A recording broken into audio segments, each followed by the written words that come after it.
privilege of introducing our keynote speaker, Gavin Oattes from the Tree of Knowledge, who's going to deliver a really fun session on change and resilience.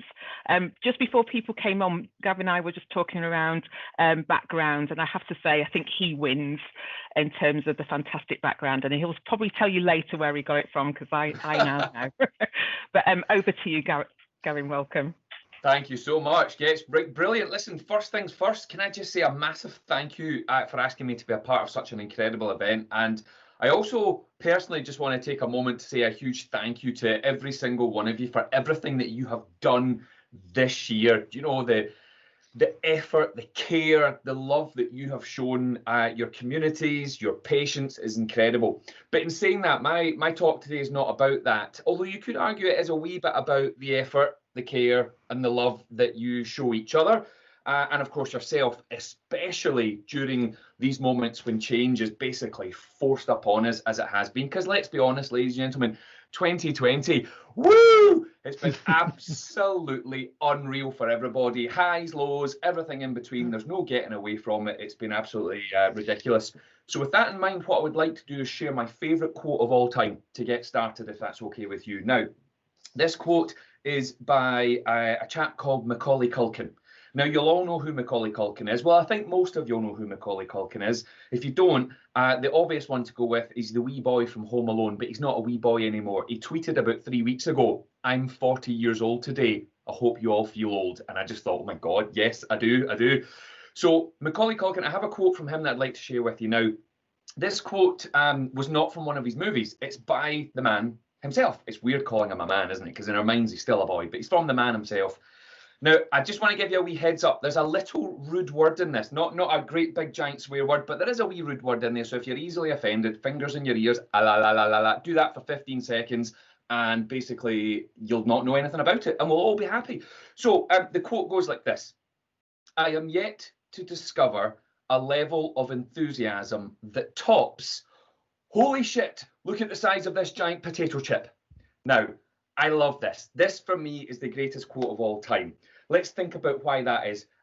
Because you know, don't you? It's true. It doesn't matter where you're from, what age you are, what your background is, what your role is in your organisation. If you are sitting eating a bag of crisps and you pull from it a giant piece of fried potato, it's going to blow your mind. It is going to put a smile on your face. It's going to lift you. It's going to excite you. You're going to turn to every single person in the room and go, "Look at the size of that." And you always put it up to your face and say, "It's the size of my face." And you hold it up and you show everybody. And if there's no one else in the room, what do we do nowadays? We get our phones, of course, and we take photos of it, and we Instagram it, we Facebook it, we Snapchat it, we TikTok it. What else do? We tweet it. Would we LinkedIn it? Probably nowadays, because LinkedIn is basically now just Facebook. So yes, you would share it with the world. So why do I love this so much? I love this idea that from something quite ordinary, you can pull from it a thing that doesn't just lift you, but lifts you to such a level that you need to share it with the world, that you need to show it off in all its glory. So basically, something that's, and the only reason we would do that is because this thing sets your soul on fire. It creates an excitement. It lights a wee fire in your belly that makes you want to share it with the world. And if there was ever a time, ladies and gentlemen, where we needed to treat the world, our jobs, our personal and professional lives like a great big bag of crisps, then it's right now. And if there was ever a time that we had to reach in, probably with two hands, maybe even head first, and pull from it. And by the way, this is not an ordinary situation, but pull from it the thing that excites us and lifts us and sets our soul on fire, then of course it is absolutely right now. It might not be the thing you want to pull from it. It might not be the thing you expected to pull from it. It might be uncomfortable. You might not like it. You might not be used to it. But you know what? Right now, we need every single person out there reaching in and pulling from it something that lifts everyone. Because if we don't, then who else is going to do it? Folks, my name is Gavin Oattes. I'm the managing director of a company called Tree of Knowledge. We travel all over the world, although not at the moment. I travel through my camera now, working with all sorts of weird and wonderful organisations. I live in Edinburgh. This is where I am just now. I'm in my house with my beautiful wallpaper that I mentioned in my promo video. Getch was mentioning, I might tell you where it's from. Homebase, make sure you mention my name for discounts. And so I'm not from Edinburgh originally though. I'm from the west coast of Scotland, a little town called Troon. Now, some of you will have heard of Troon. Troon's very, very famous for its golf courses, its beaches, and its 37 retirement homes. Yes, rock and roll. I left Troon just as I turned 18, headed to Aberdeen, where I spent 4 years training to become a primary school teacher of all things. Now, I'm not sure if anybody watching and listening just now has ever been a primary school teacher or ever worked in any form of early years education, but I'm just going to put it out there now that working in early years education is one of the greatest jobs in the world ever. It just is. You find yourself surrounded by the most creative minds you could ever imagine yourself working with. You find yourself in the most rewarding environment you could ever imagine yourself being within. It's their mindset. But working with kids who are like 5 and 6 and 7 or 3 in the nursery, 8 years of age, their mindset, their resilience, their ability to adapt, to change, and their ability to play, of course, is just absolutely incredible, even during tough times like change or moments of conflict, because you all know what it's like, don't you, in work when you fall out with a colleague. Look, let's just be honest, it's weird, right? If you're not getting on with a colleague, we're adults. So what does that mean? It means we don't know what to do. It means we tiptoe around, we walk on eggshells, we stand at the water cooler and go, bitch, bitch, bitch, bitch, bitch, bitch, and we have a wee blather about each other. And eventually, 6 months later, HR need to sit us down and have a word with us. Weird, because we don't know what to do, because we're grown-ups. But when you're 3, ladies and gentlemen, and in the nursery, you get it dealt with. And I will never forget ever being in the nursery for the first time on placement, and I was standing at the sand pit. Now, maybe this is key to this. Maybe this is what we need. Do you know, you've got your new hospital in a few years coming your way. Maybe we just need to place sand pits very strategically, and that'll sort all the teething problems that you'll have with your new building. So I'm standing at the sand pit. There's a little boy on each side, both 3 years of age, and this wee boy says to this one, "We're not best friends anymore." And this wee guy says, "I know," and then walks away. That was it, done, dealt with, taken care of. Nobody got upset, nobody cried, no one's barriers and defences came up, no one had to go home unwell. It was just taken care of right there in the moment, magic. But what's beautiful about it was 7 minutes later, this wee boy comes back and says, "Do you want to be best friends again?" To which the other wee boy said, "Yes, I do. Let's dig." And in they went, and that was them. They were driving their monster trucks back home, having an absolute ball in that moment. Now, I'm sharing this for a reason. It reminds me of my favourite book of all time. Actually, it's not my favourite book of all time. It's one of my favourite books of all time, and it's called Legacy. Now, Legacy was written by a guy called James Kerr. It's all about the New Zealand All Black rugby team. Now, it doesn't matter if you're not a rugby fan, because the book's not actually about rugby. It's about change. It's about mindset. It's about resilience. It's about kindness. It's about humanity and humility. The stuff that's really important. And there's some mantras that the All Black rugby team live by that I'd like to share with you quickly. And one of them reminds me of those 2 little boys at the sandpit. One of them is "stab me in the front."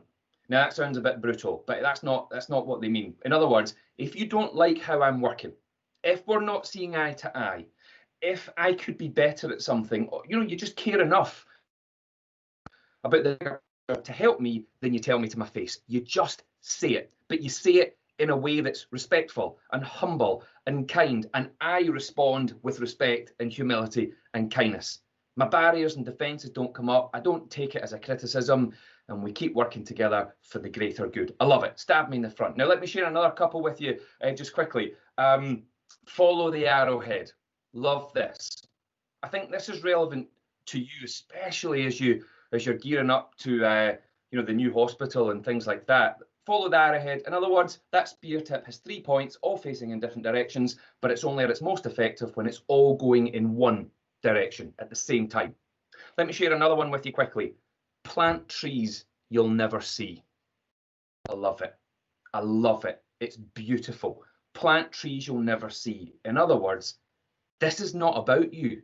This is about how we take where we're at right now and we make it better, of which you will maybe not see the results. You might, but it might not be for 1 year, for 5 years, for 20 years. Again, you might never see those results, but it's about making it better than how we find it now for the next generation coming through. It's why I do what I do. It's why I went into teaching originally. Plant trees you'll never see. And then my absolute favourite mantra of the New Zealand All Blacks is quite simply, no dickheads allowed. Isn't that a wonderful piece of advice for every workplace? Can you imagine that was a rule in every workplace? Who would turn up? Folks, let's name names. Unmute yourself. No, don't do that. Don't do that. Don't do that. Write it down. Hold it up on a bit of paper. In fact, don't do that either. But in all seriousness, we laugh about that. But actually, it's a cracking piece of advice. It should be the rule in every workplace. You know, they take it very seriously. And there's players in New Zealand that they reckon by now should be legends of the game. But they're not. They were never allowed to pull that shirt on to represent the All Blacks for one simple reason. They were a dickhead. Now, the thing I love about this, and all I learned from working with kids under the age of 10, there's a mindset going on there, right? Now, the mindset for me, I would refer to it as the benefit mindset. In other words, again, it's the impact you're having on the world. Bear with me on this one. In other words, I think the likes of the All Blacks, who bear in mind are considered the highest performing team in history with an almost win rate of 80%, and kids, okay, they have this view that they're not trying to be the best in the world. What the All Blacks are trying to do is be the best for the world. Now, I only changed one word there. They're not trying to be the best in the world. They're trying to be the best for the world. Now, I don't know about you, but that one wee change of word, that changes everything. Are you trying to be the best member in your team? Or are you trying to be the best member for your team? Again, that one word, that's changed. That's a game changer for any organisation. In fact, you could argue that it's the only question we should ever ask ourselves. Am I trying to be the best in my team or the best for my team? Am I trying to be the best for the NHS Harlow, or am I trying to be the best for? In fact, I might as well stop now. That's such a game changer. It's one of those things that takes one mindset and it moves us on to a different level. So as you sit there or stand there now, have a think. Are you trying to be the best in your organisation or for your organisation? So again, this simply all boils down to mindset. So let me just jump back to primary school teaching for a second, because it's not all fun and games. Actually, mostly it is, but it's not all fun and games. It's incredibly stressful. It's an incredibly difficult job. There's a huge amount of red tape and politics that sometimes get in the way of you trying to do the job that you chose to do. You know, I went into teaching because I want to stand in front of a room of people and teach, not sit and fill in forms for hours. I don't know if that sounds familiar to anyone. I can see some of your faces. I'm taking that as a yes. I'll move on swiftly. But of course, that's not why I went in to do. And even now, the business that I run, okay, I still have admin to do because I run a business, but I don't want to spend all my time doing that. I want to help people to help themselves. I remember my first ever teaching placement. I was 18 and I arrived at in a school away up in the north of Scotland, and I was really nervous and excited, but I was really nervous. And the head teacher was standing at the door. And I thought, this is brilliant. You know, Monday morning, she's out there, a real leader of the community, welcoming all her people in. And our eyes met. And the first thing I thought was, scary wee woman. You know, she was absolutely terrifying. And she stopped me very abruptly. She put a hand on my chest, which I thought was very weird. So I put my hand, I definitely didn't do that, I promise. But she put her hand on my chest, stopped me quite abruptly, and she said, are you our student son? And of course, being called son on your first day makes you feel very grown up. And I said, yes, that's me, Mum. And she looked me up and down and she said, male. And I had to think about this one. And I was like, I don't really know how to respond to this. So I then said something that I'd never said before. And I've never said it since. I've never had to. And that was, yes, I am a man. And she said, right, don't you forget your first rule of teaching, Gavin. And I thought, brilliant. That's why I'm here. 4 years of learning. Go for it. And she looked at me very seriously and said, don't smile till Christmas.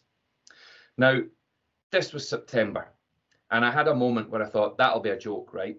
Because it has to be, surely. Because if that's not a joke, then that means I have to stamp my authority early. That means that I'm not allowed to let those young people, my colleagues or the wider community, see that approachable side that I'm sure you would all agree with. That whether you do what you do or you do what I do or any other job, it's absolutely of the hugest priority that we should let people see that side and welcome them into the real world of us, basically. And I stood and thought, if she's not joking, I'm not sure how I feel about this. This feels very weird all of a sudden. At which point she just turned and walked away, and I realised in that moment that this wasn't a joke. This was in her school about stamping authority quickly. This was in her school about not allowing those young people or my colleagues or the wider community to see that approachable side right from the off. And I had this little wobble where I thought, I don't know if I want to do this. And then she shouted, "Staff room, son, second door on the left." Then I got excited again. I'd never been in a staff room before. I don't know about any of you watching this today, but when I was in school, you weren't allowed in the staff room. In fact, I remember walking past the staff room as the cigarette smoke came out from under the door. Some of you will remember that. And I got into the staff room. And like every staff room in the world, by the way, not just in schools, this will sound familiar, there's rectangles of chairs. Back then, there was the old pigeonholes. There was the kitchen area. And because this was a primary school, all the furniture was, of course, made from biscuits. So I stood for a moment and I had a look around, and I felt like I'd made it. Really felt like I'd made it. I'd always wanted to do this, and I sat down. And there's a lady approached me and said, "Excuse me, son, you're sitting in Anne's chair." Now, I had heard that in many workplaces the world over, people like to sit in the same seat every single day. Because, of course, as you know, that's not weird at all. So I moved, and somebody said, "Go get yourself a tea or a coffee." So here's a bit of news. I have a caffeine allergy. Who'd have thought? It's unheard of in the world of teaching. But I was 18, straight out of school, and a teacher told me to make a coffee. So I went and made the coffee. And I'm standing stirring it thinking, I'm going to die. Like, I haven't even made it to the classroom yet, and somebody's going to have to phone my mum. But I was rescued by another woman who approached me and said, "Excuse me, son, you're using Anne's mug." Who's Anne? I never met Anne. Actually, I never met Anne at all. Anne was always off with stress. Too many people using her mug. But it was at this point, that I stood there and thought, right, I don't know where to sit. I don't know what to drink from. And I don't want to talk to anyone because all they do is tell me what I can't do. No one's told me what I can do. Nobody said, "What's your name?"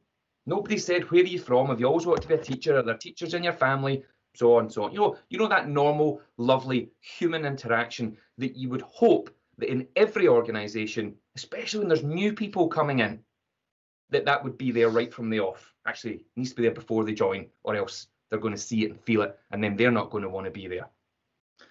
So anyway, I had a moment, and I thought, do you know what, Gavin? Just stand at the side of the room and listen. Learn some names, pick up some of the names and some of the lingo, you'll be fine. So that's what I did. But what I actually picked up on was a really interesting vibe. So this was a Monday morning. And what I picked up on, I would probably have described it at the time with the word grumpy. It just felt really grumpy. And I remember thinking, why would any workplace feel grumpy on a Monday morning? And I thought they've just had 2 days off in this profession. 2 days off. You know, a lot of people get a couple of days off throughout a week. I was thinking, surely if you've just had 2 days off, well, then you rock up buzzing. Now, depending on where you're from, that word has many different meanings, but you understand what I'm talking about. Raring to go. And I thought, surely they've taken this job. Like, they've not been forced to do it, so they've come for the job. They've made a decision to say yes to the offer. They've signed a contract. I bet they take the money every month. So surely, when you turn up, you turn up. Now, you'll know what I mean by this, because you'll have met people in your career who turn up, but you'll also have met the other ones. You know, the ones that turn up. You know, it's two very different mindsets to how we walk in a front door on a Monday morning. Every morning, actually, now that I think about it. So I stood there for a moment and I thought about leaving. And I want you to think about this, ladies and gentlemen. I thought about leaving my dream job on day one based entirely on other people's moods, mindsets, attitudes, conversations, the words they chose to say out loud, and some of their faces. Now, you'll know what I mean by that. You'll have met the people, you know, the ones that have a face that ruins other faces. That's the ones. And so I decided to give it 5 minutes and then I was gone. But before I got to 5 minutes, everything changed. I didn't leave, and I'm glad I didn't, because it all changed with the introduction of one member of the team. Now, this woman was not in any official leadership role. She wasn't a head teacher, a deputy head teacher. She wasn't a classroom teacher. She was a classroom assistant, one of the most important people we have in the world of education. This woman just floated into the room like Mary Poppins, practically perfect in every way, if I can quote the movies and the books directly. It was like she had rays of light just coming out her face. She just lit the room up. Everybody smiled. The entire mood lifted. The tone of the conversations changed. Faces changed. People seemed to relax, and I stood off at the side of the room watching this happen thinking, wow, who are you? You've not even opened your mouth. You just needed to walk in that door. All you did was turn up. How do you get to a point where you just need to turn up? And obviously you've created connections. You've obviously communicated in a way and built relationships in a way. You've obviously got a mindset, an attitude, a way of being that does this. I want to be you. I want to be Mary Poppins. Now, I'd never had that thought before, newly turned 18 years of age, and my biggest challenge now was how do I channel my inner Poppins? But I was ready for it. I was ready to bring that one on. And so I stood for a moment.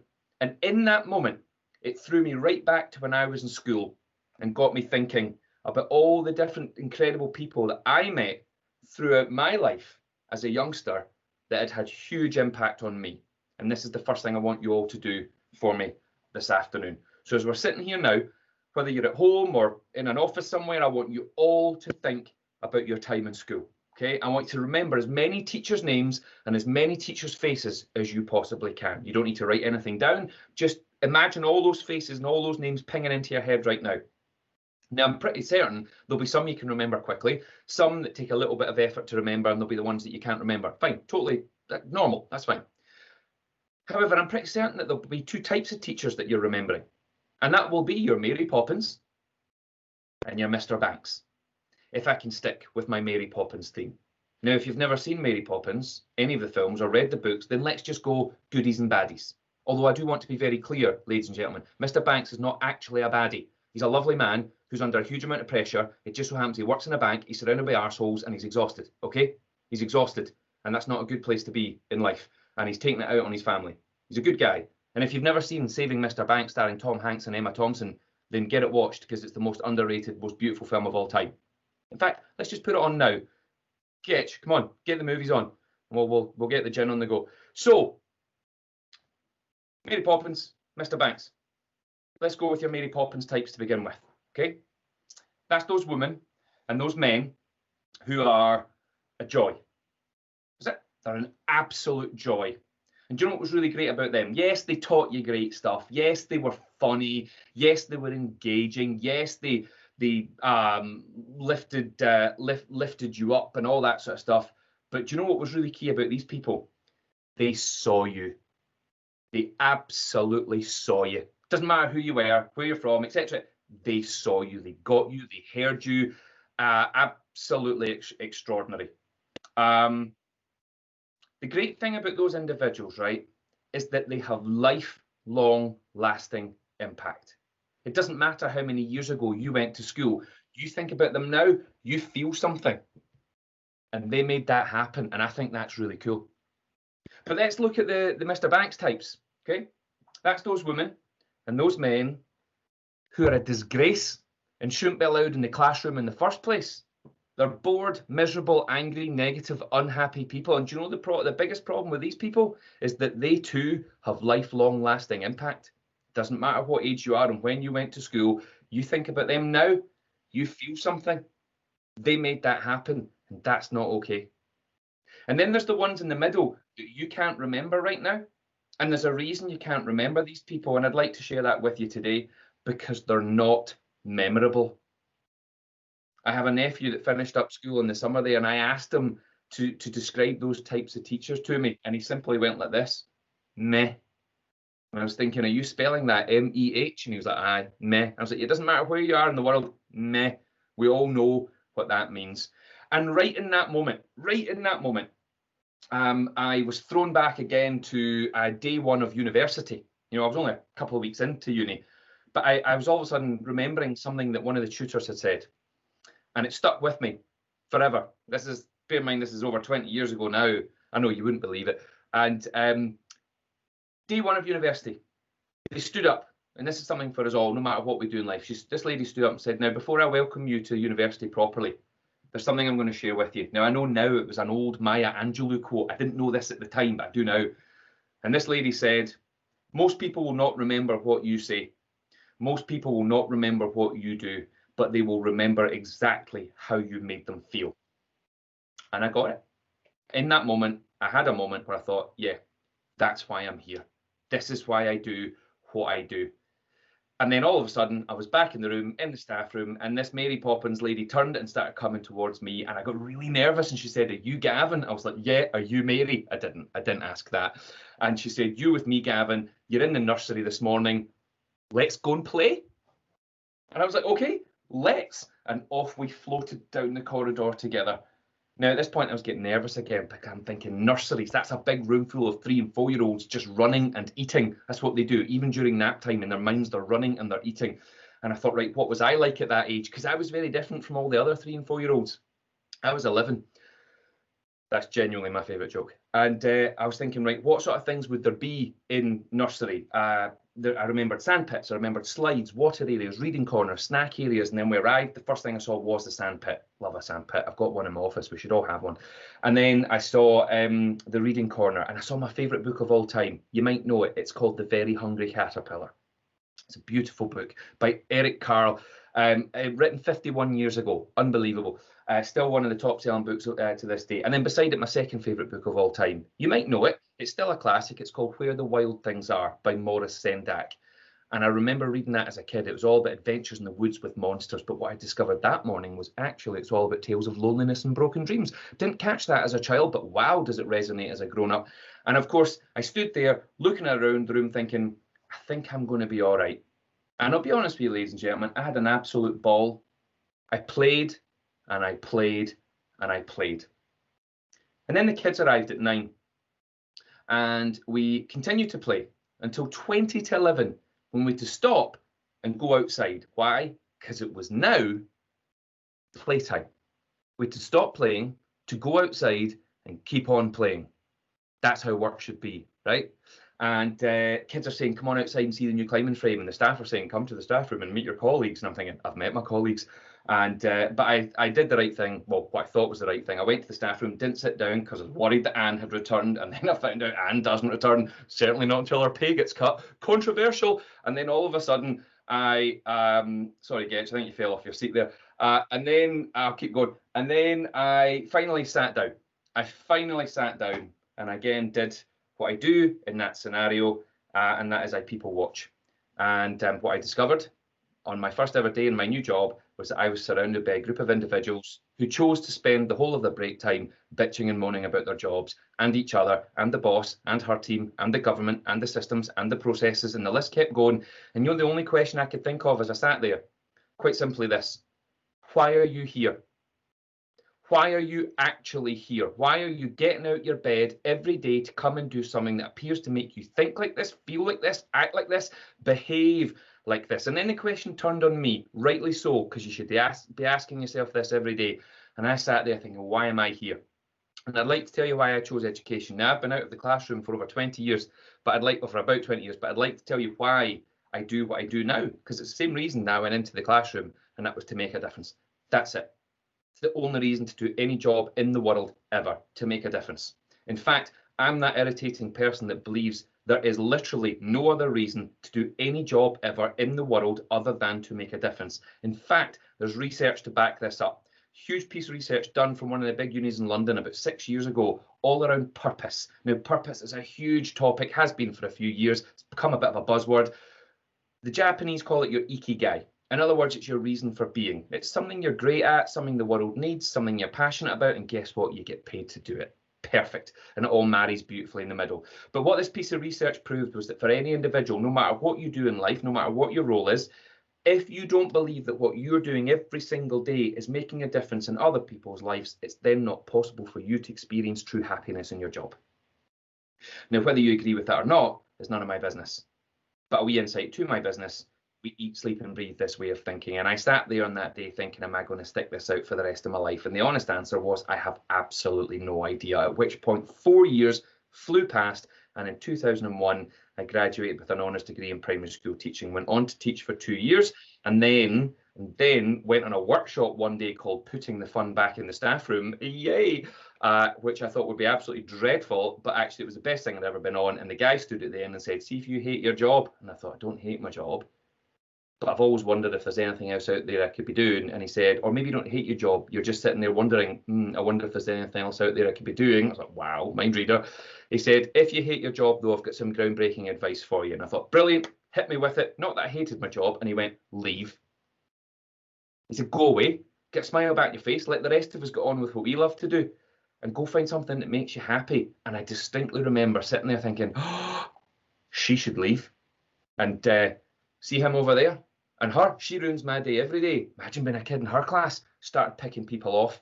And then I stopped myself and I was like, Gavin, do you know what? This is not what this was about today. This wasn't about them. The problem is, in workplaces the world over, it is always about them. This was about me, how I choose to think, how I choose to act, how I choose to behave, how I choose to turn up, how I am choosing to have an impact, a positive impact every single day, or not. That was it. So that afternoon, I quit my job, handed my notice in, went home to my soon-to-be wife where I had some serious explaining to do. I think my exact words were, I've been forced to leave my job. She was like, who by? I was like, myself. And she was delighted. And I'd like to tell you why she was delighted, because I'd started to turn into my dad. My dad was one of those guys that came home from work every single day and moaned about his job for at least an hour. My mum and my brother and I would leave the room and you could still hear him sitting moaning about his job. Now, I don't know if you've ever lived with somebody who moans a lot about their job. Here's my take on it. It stops being funny. That's it. It is funny for a while, and then it stops being funny. I can remember as a teenager when it stopped being funny in our house, and then I realised in that moment now in my early 20s or wherever I was at that time, in my own now grown-up relationship, it stopped being funny. So I was one of the few, and what I mean by that is I did something about it, because a lot of people don't. I had to change. I had to change my mindset. I had to change my attitude, the way I choose to turn up every single day, because that had slipped very, very quickly. But it happens, doesn't it? You know, you start a new job or a new project and it's well exciting, it's brilliant, you're all over it. Do you know what it's like? It's like going all-inclusive on holiday. 14 nights all-inclusive, luxury. You don't have to think about a thing. It's all done for you until night 3. Night 3, you're in the buffet and someone says, oh, it's got a little bit samey, hasn't it?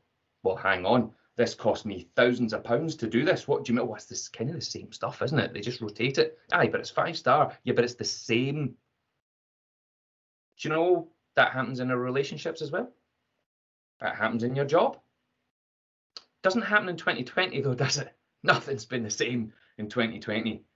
We've had a lot of change thrown upon us in 2020. But what we do with it now will count. Because if we don't do something with it now, then do you know what we'll do? We'll go back to how it always was. Everyone keeps talking about the new normal. I hate that phrase. I don't want normal. Normal's boring. I want a new exciting. And this year has presented with some horrible situations, but it's presented with an opportunity. We've been forced to rethink, forced to reflect, forced to think about how we think. And what I learned all those years ago, and I'm a huge subscriber to this, and it's this: you are what you think. Love it. You are what you think. And what's key here is thoughts become things. And all the psychology and science out there backs this. Thoughts become things. I'm going to come back to that a wee bit later on. So, phoned the guy that was running the workshop that day that made me quit my job. Thanked him for his time. Told him I'd quit my job. Long pause at the end of the phone. Turns out it was only the first workshop he'd ever delivered.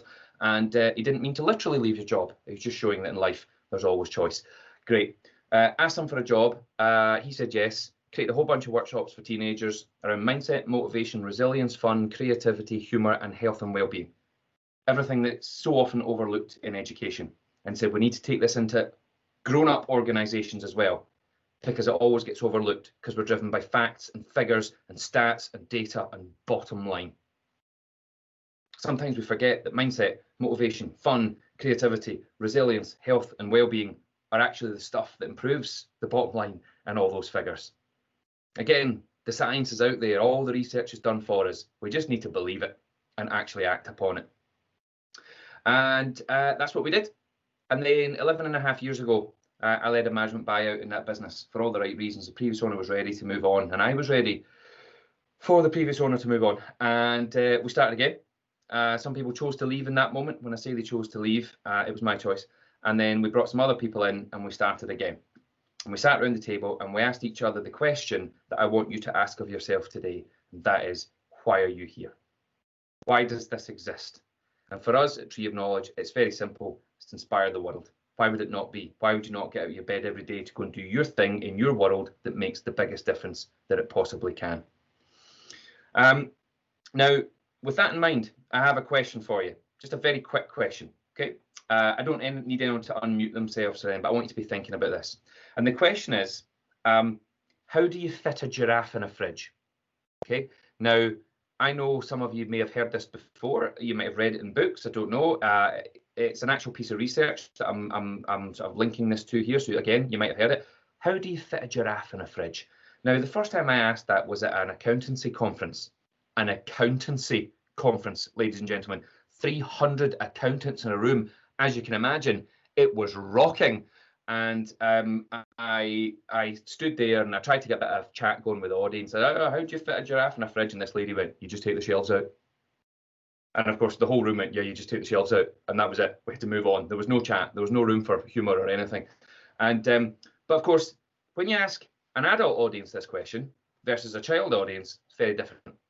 So the first time this research was ever conducted was 40 years ago, and half the audience was leading business minds, whatever that means, and the other 50 were preschool children, all aged 3 or 4. Over 90% of the adults got the answer wrong. The 3 most commonly wrong answers from adults as to how you fit a giraffe in a fridge are you get a bigger fridge, you chop it up, and why would you put a giraffe in a fridge? Okay, very logical, very grown-up answers. Whereas if you ask children aged 3 and 4, over 90% of them answered with the correct answer, and that was, of course, you open the door, you put the giraffe in the fridge, and you shut the door. Now, I know some of you are sat there now with your grown-up mind thinking, no, it's just not how it would work, Gavin. It's not that easy. The beautiful thing about that question is that it was specifically designed by psychologists to prove that as adults, we make things difficult for ourselves all the time. We overcomplicate things. We overthink things all the time.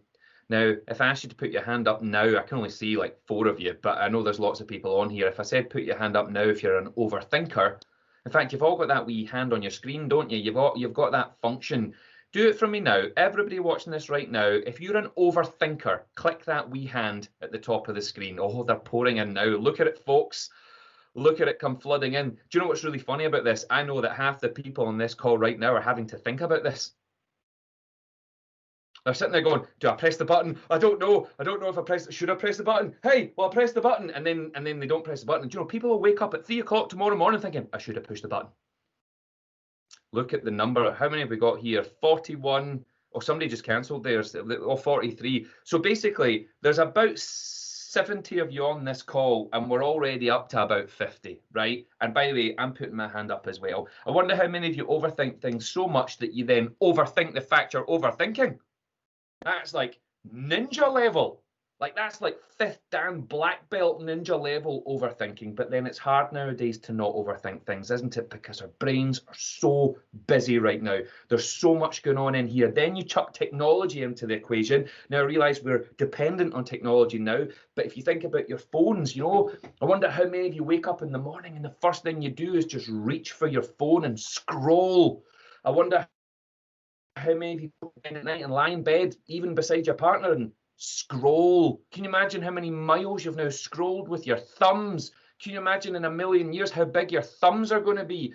5 million years from now, we're just going to be thumbs, giant thumbs with screens for faces that can't look each other in the eye anymore because we're too busy looking down and scrolling for miles with our weird big paddle thumbs. Now, can you remember when Saturday night TV was genius? It was brilliant, like amazing TV. I'm specifically talking about Baywatch. And things like the A-Team and Gladiators and so on. But you remember when families used to sit down together and watch TV together? Wasn't it great? when we laughed together and we wowed together and we clapped and laughed and cheered and gasped together. Families don't actually do this anymore. Now, do you know, there'll be people watching this thinking, well, we do in my house. No, you don't. There'll still be people going, yes, I do. But you bloody well don't, because you checked your emails 3 times. They're on Snapchat. They're on Instagram. There's a laptop getting passed around, and you've been on Facebook 78 times in 12 minutes. My point is, we're physically in the same room, but we're not present. And if you looked at the science and the psychology behind this, it's like being, well, it's like quite literally being in a different country. You might as well not be there. 2020, a lot of us aren't present physically. We're having to work from home and in different ways. We can't see everybody, families as well as work colleagues and so on. Therefore, we have to work really, really hard to make sure that we are turning up and being present and planting trees now that will maybe not be felt until like you're in your new hospital, for example. It's a hard one. Brains are busy. But do you know what they're busy being these days, folks? Busy. That's the problem. Do you know the best advice I ever got in my entire life? This person said to me, Gavin, you need to do less and be more. That's genius, by the way. That's the best advice I've ever heard in my entire life. Do less, be more. And I took it on board. And it's amazing what starts to happen when you just make that wee effort to stop and step back from all the chaos and all the nonsense and all the rubbish. Just look, just see, feel, smell, hear, touch, taste. Just stop and be in the moment. And where you're at as an organisation right now, when change gets thrown upon us, all that the NHS in general has had to go through, do you know what? If there was ever a time again to just take a moment, if we can, then it is right now.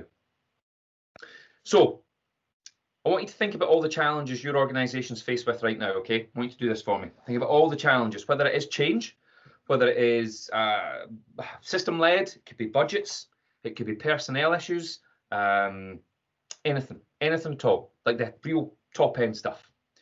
What happens if you or the people around you don't have the skills to deal with it, or don't have the right mindset or attitude to deal with it? You know, part of the theme today is resilience. Resilience is just a mindset, I might add, but we'll touch on that again as we go. What happens? Well, in that moment, we start to experience some kind of stress and or anxiety. You know, I don't need to tell you how stressful and anxious people have felt throughout 2020, and it's not just within the NHS. It's like all of us. We've all had it. We've all felt it. But there's different types of stress that I'll quickly want to touch on. There is such a thing as good stress. Now, many of you in the line of work you're in, you will know this. Stress itself is not actually bad for us. How we choose to respond to stress is where it can go wrong, but it's where it can go right as well. Stress can lift us, excite us, energize us, move us. It can challenge us, but it can challenge us to make the right decisions. It can challenge us to take positive action. There's another side to stress again, which we call silly stress or fake stress. And what I mean by this is we're not actually talking about any real stress or any mental health issue here whatsoever. So for example, Massimo and I were having a quick chat before we came on. There's a couple of examples I'd love to share with you. Well, 3 examples quickly. Being stuck in traffic. It's not a thing that we've really had to deal with too much this year, but being stuck in traffic, I love it. Anything up to an hour, I'm in my element. I've got 2 young kids at home and a business to run. An hour out of my day to do nothing, that's a joy. Yeah, might sound weird to you. I don't really care. That's my choice. That's my mindset. I could sit there and get angry if I want, or I can choose to sit there and think, do you know what? I'm getting half an album done here. It's my choice. Let me give you some more examples. Putting fuel in your car. That's stressful for some of us. Have you ever done that thing where you put in £20 worth of fuel and 1 pence? You know exactly how that feels, don't you? So what is it that some of you do? That's right, Massimo. You top it up, or you used to. You top it up by £9.99. Some of you it's £4.99 because you don't think that's as weird. And some of you it's just a 99 pence top up. Or if you're like me, you couldn't care less and you crack on with your day. I saw a woman doing this at the petrol station a while ago. She was going for £30, and I knew this because she'd stopped at £29.95 for a break. She was preparing for the final push. You know? So she went, right, she went like that, come on. And off she went, £29.95, right, that was her starting point. £29.96, £29.97, £29.98. I think you'll all agree at this point, her control is first class, excellent. You know, she's a pro, ninja. £29.99, bent her knees a little bit at that moment. That's what you do. You've never noticed that before, have you? You will now. You can't get it right without bending your knees. £30 and 4 pence. £30 and 4 pence, ladies and gentlemen. 4p. 1 or 2p is bad. 3, 4p, amateur. But it was her response that got me. She took her hand off the fuel pump, like, oh my God, like this. And I'm thinking, I didn't want to laugh or be scared, so I carried on putting in my fuel. Should have clarified that. Wasn't just hanging around petrol stations, maybe. And I was putting fuel in, turned around, she's now going for 40 quid. And I knew this because I could see it clearly. Do you know what was brilliant? She missed that as well. But she got 50 quid for anyone that's worried about her. And then she danced her way into the shop. She was so happy, bought her fuel and a Mars bar. I mean, how much are they? But that's not round figures. Came back out, got in the car, drove off, and she nodded at the fuel pump as if to say, got you. You're not going to ruin my day, 4p. And I remember thinking, right, she's just spent, like 20 quid more than she needed to spend. And 3 minutes of her day really angry about something that doesn't matter. Now, there's loads of moments like this. Putting fuel in your car is definitely one of them.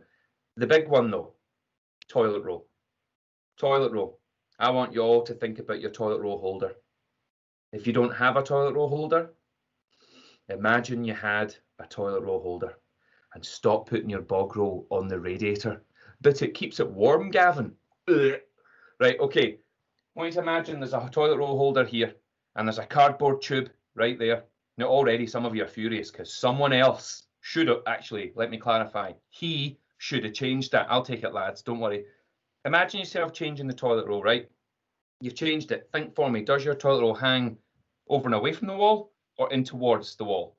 Hands up for over and away, right? Hands up for over and away. Let's see those hands coming in, people. Hands up for over and away. Lance, your hand was up fast. I saw that.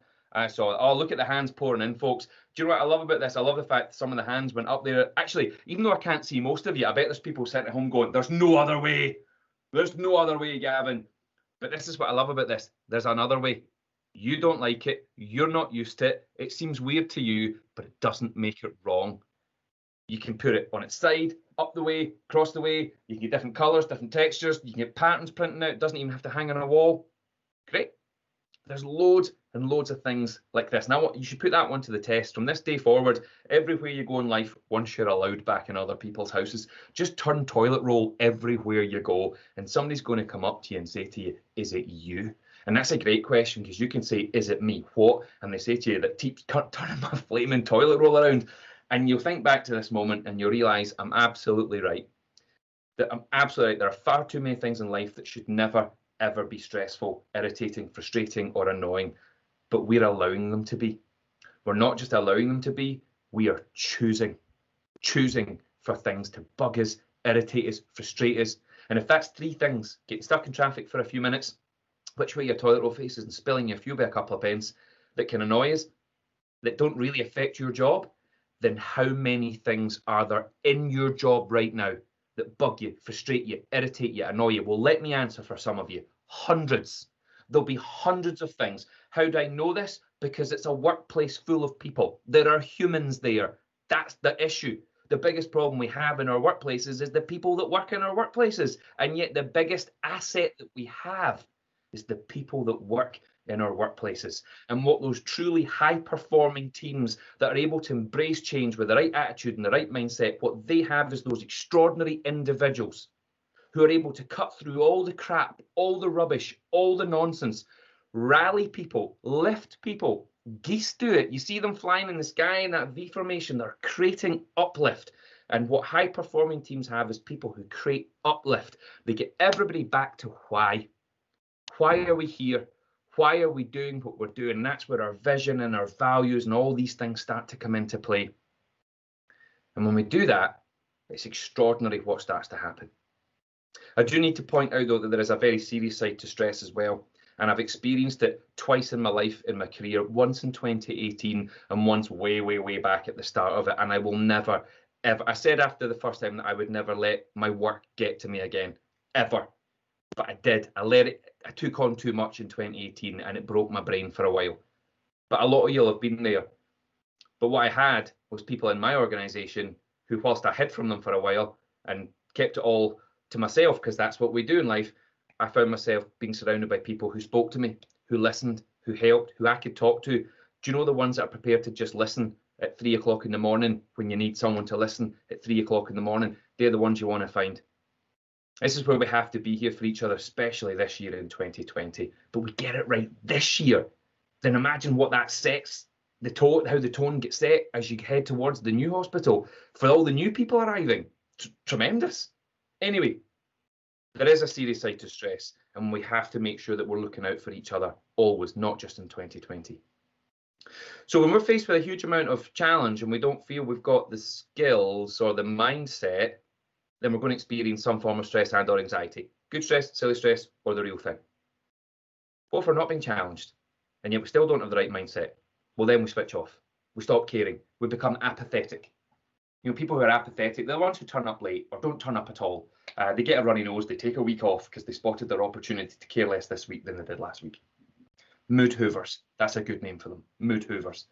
It's different from being bored.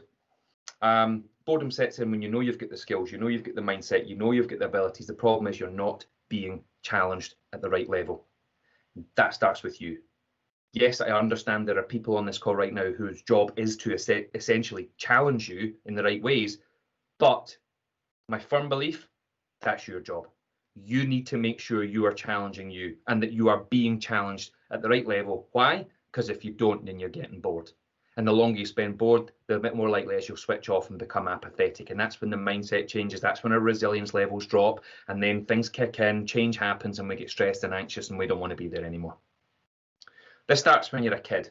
Think back to when you were 7 and your teacher handed you a reading book that you'd read the year before. How does this make you feel at the age of 7? Well, I'll tell you how it made the 7-year-olds feel the first time I made that mistake. Furious. They were furious with me. Why? Because at the age of 7, all you want is for yourself to be moved up a reading level. That's it. You want nothing more than that than for all your classmates to know about it. And you want nothing more than that than to go home that night to your mum, your dad, your grandparents, whoever you lived with, hand them that book and see that look of pride on their face. I loved being a primary school teacher. It wasn't for me in the end, but I loved it. Those days where you're sitting at your desk in the queue forms. The queue forms, now you've all stood in that queue as a kid. There's lots of reasons why kids stand in queues at their teacher's desk, but there's 2 main reasons. One, to ask for help, which is an incredible skill that children have mastered and so many adults have unlearned. We need to remember that it's okay to ask for help. And the second thing is to show off their work. I'm finished. What's next? It's always about what's next. Every day as a primary school teacher, my mind was absolutely blown by the levels of enthusiasm, excitement, passion, drive, energy for what's next. For what's next. Now, I've heard a lot about all of you and where you're at as an organisation in NHS Harlow, and I'm aware that what's next is bloody exciting. Be challenging, yep, but it's exciting. But is that passion and energy and excitement and drive and all that good stuff, is it there? Well, that's not for me to answer.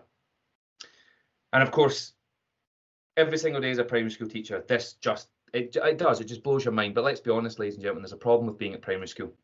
And there's a problem with being that age. And that is we stop being that age and we leave primary school. We rip through high school and we grow up. And what do many of us become? Society. And what does society tell us? Be yourself. And then what does it tell us? No, not like that. We become society. So many of us. And through that process, do you know what happens to many of us? We lose what I would call that wee piece of magic. It's that wee piece of magic that we're born with. I see it in my own 2 kids every day. It's a natural thing. What do I mean by that wee piece of magic? I remember my own son, just before his 5th birthday, we woke up at 4 o'clock in the morning to him screaming, "Dad," as loud as he could. Got the fright of my life, ran for the door. He came bursting in through the door going, "Dad, Dad." And I stopped him. I was like, "What is it?" And he looked at me very seriously and said, "I know why they're called eyeballs." And then he turned and ran away back to bed. And I didn't see him again until the morning. Never actually told me why they're called eyeballs. But this for me is a moment of magic, ladies and gentlemen. Let me explain why. 4 o'clock in the morning, that's irrelevant when you're 4. He woke up and had a moment of discovery. A moment, which is cool, by the way, but that's not the moment of magic. The moment of magic came next. He shared it. That's it. He shared it. Because that's what you do when you're 4. You learn something new or you experience something. Doesn't matter how big it is or how small it is, how dull it is, how exciting it is. You share it because you're 4. But because you're 4, ladies and gentlemen, you don't just share it. You share it. And you share it from here with passion and energy and wonder. And it is magic and it's hugely infectious. Why is that relevant to you? Well, how many times have you been encouraged to share best practice? You know, share your mindset, share your story, your journey, your experience, and how many of you are doing it from here with passion and excitement and wonder? Think about the Mary Poppins people. All they do is share and share and share and give and give and give. And it's exhausting for them, but they never stop. Let me give you another example of that wee piece of magic. We were having dinner one night. There was broccoli on the plate. Now, I don't like broccoli. My kids love it. It's great. They suck all the juice out. It's disgusting. But my son leant over and he took a bit off my plate and he held it up and said, Dad, you should eat your greens. And I said, you should stop touching my food. And he said, Dad, broccoli's great fun. Now, I'd never heard that sentence before. I said, what do you mean? He said, it can be stuff. And I thought, you're going to tell me it looks like a tree? Now, I was on the right lines, but he was streets ahead because he was 4. He said, Dad, see this piece here? Imagine it was summer. In fact, no, Dad, autumn. Now, that's genius.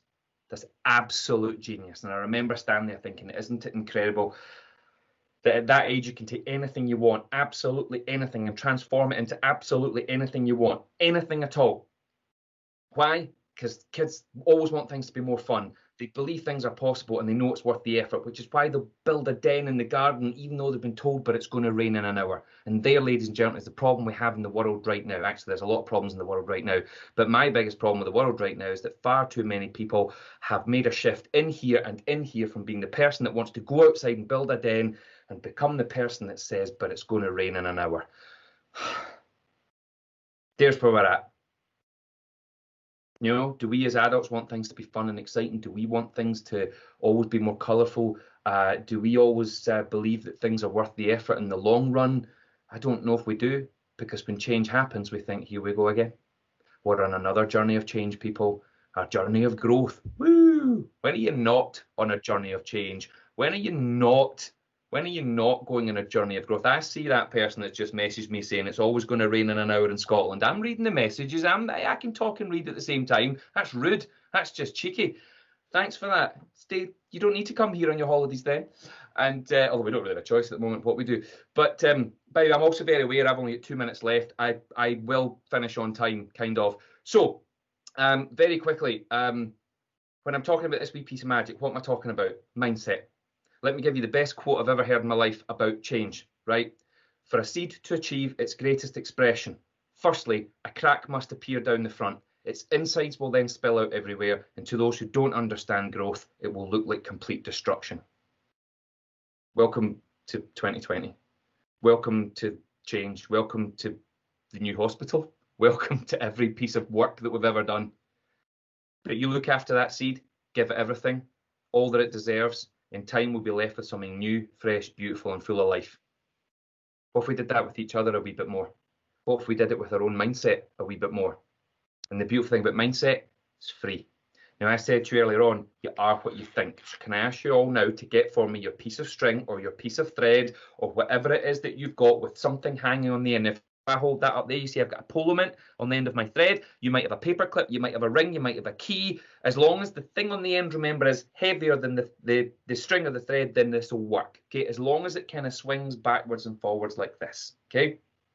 And can I ask you all to hang it above your hand? You don't need to hold your hand up like mine in front of your screen, obviously, but you'll see I've got it just above my hand there. Okay. Now the rules are you're not allowed to move your hand or your arm. Your polo or whatever's on the end is not allowed to touch the palm of your hand either. I want you to imagine, though, on the palm of your hand, you have a beautiful compass with north, east, south, and west. I want you to hang it just above the palm of your hand like that, and you're not allowed to move your hand or your arm. I want you to focus on the polo mint, really look at it, and now imagine it moving. North to south, north to south, north to south. Just imagine it. North to south, north to south, north to south, and watch what starts to happen. If you want it to move, it will move, but you have to really, really want it to move. North to south, north to south, north to south, and watch what starts to happen. Okay, now imagine it going east to west, east to west, east to west, and watch it change. East to west, east to west, east to west. Now, for some of you, it'll be working. For some of you, it might not be working yet. There's nothing wrong. It just takes a bit of time. Sometimes it doesn't work at all. But east to west, east to west. And now imagine it going round in a circle. Imagine it going all the way around that compass in a circle. Watch it change as it goes round and round, either clockwise or anti-clockwise. And now imagine it coming to a stop. Imagine it slowing down to a complete and utter stop. Now, you can have another shot of that later on because I'm very aware of my time. So put that down for a second, okay? Now, whatever we think about most at a conscious level, our subconscious minds will react to. Bear in mind, it's 9 times more powerful than your conscious mind. whatever you think about most at a conscious level, your subconscious mind will react to. So to finish, very, very quickly, Getch, is your hand up for a question, or are you telling me to stop? Oh, it's not meant to be. No, that's cool. Just saw your hand there. I was like, oh, but I am about to stop. The way I see this, okay, when it comes to mindset, again, I'm going to repeat that just quickly. I threw myself there when I saw that hand going. Whatever you think about most at a conscious level, your subconscious mind will react to. Bear in mind, it's 9 times more powerful than your conscious mind. So when somebody asks you how you are, and you tell them you're fine, like, what are you telling yourself? What does fine mean? Is it good? Is it great? Is it all right? Is it mediocre? Well, probably. But what if you're telling people this every single day, 30 times? Fine, fine, fine, fine, fine. Subconscious kicking in every time. I'm going to help you, I'm going to help you, I'm going to help you. It's how you learn to ride a bike. It's how you learn to do everything. So try something. When people say to you, how are you? Answer with something different. Tell them you're fantastic. Tell them you're great. But stick at it. Stick at it. And you'll be amazed at how you start to feel and how those around you start to feel. And you create that ripple effect. So, to finish, here's how I see the world of work.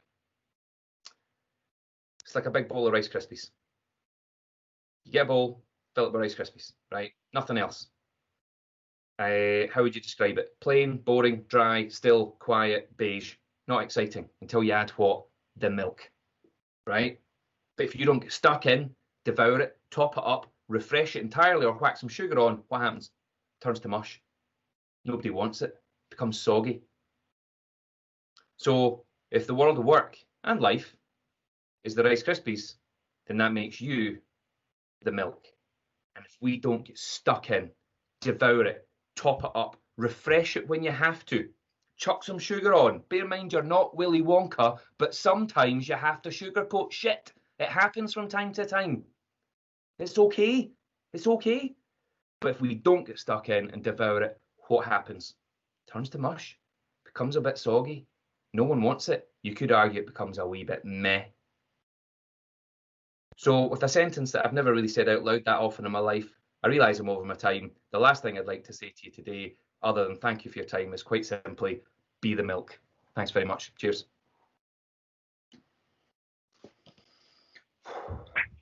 Gavin, thank you so much. Thank you. I realise I now need to see toilet roll in a whole new light, but thank you so much for not mentioning car parking.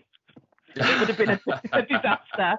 But I think I found a new way of sort of thanking you. So can everybody who's listening raise their hand if they can't clap in person? Well, you know, I can see, there's a million messages coming down the side of my screen. So listen, I really appreciate that. And can I just give a wee mention of my books? Is that okay? I'm allowed to do that? Of course you can. So this is my latest book, Life Will See You Now, and Shine. And there's, if you just have a nosy on Amazon, that's the cheapest place to get them. But listen, thank you so much. If anybody's got any questions, I'm on Twitter, Gavin Oattes, OATTES, LinkedIn, all the usual things. Happy to answer any questions. And yeah, listen, thank you so much for getting me involved, guys. I hope I've given you some food for thought. You absolutely have. Thank you so much. And please tweet and tag both Gavin and the hospital. Thank you so much. Brilliant. Thanks, everyone. Thank you, Gavin. Amazing. Thanks, Gavin. Thanks, mate. Thank you. Thank you. Thank you.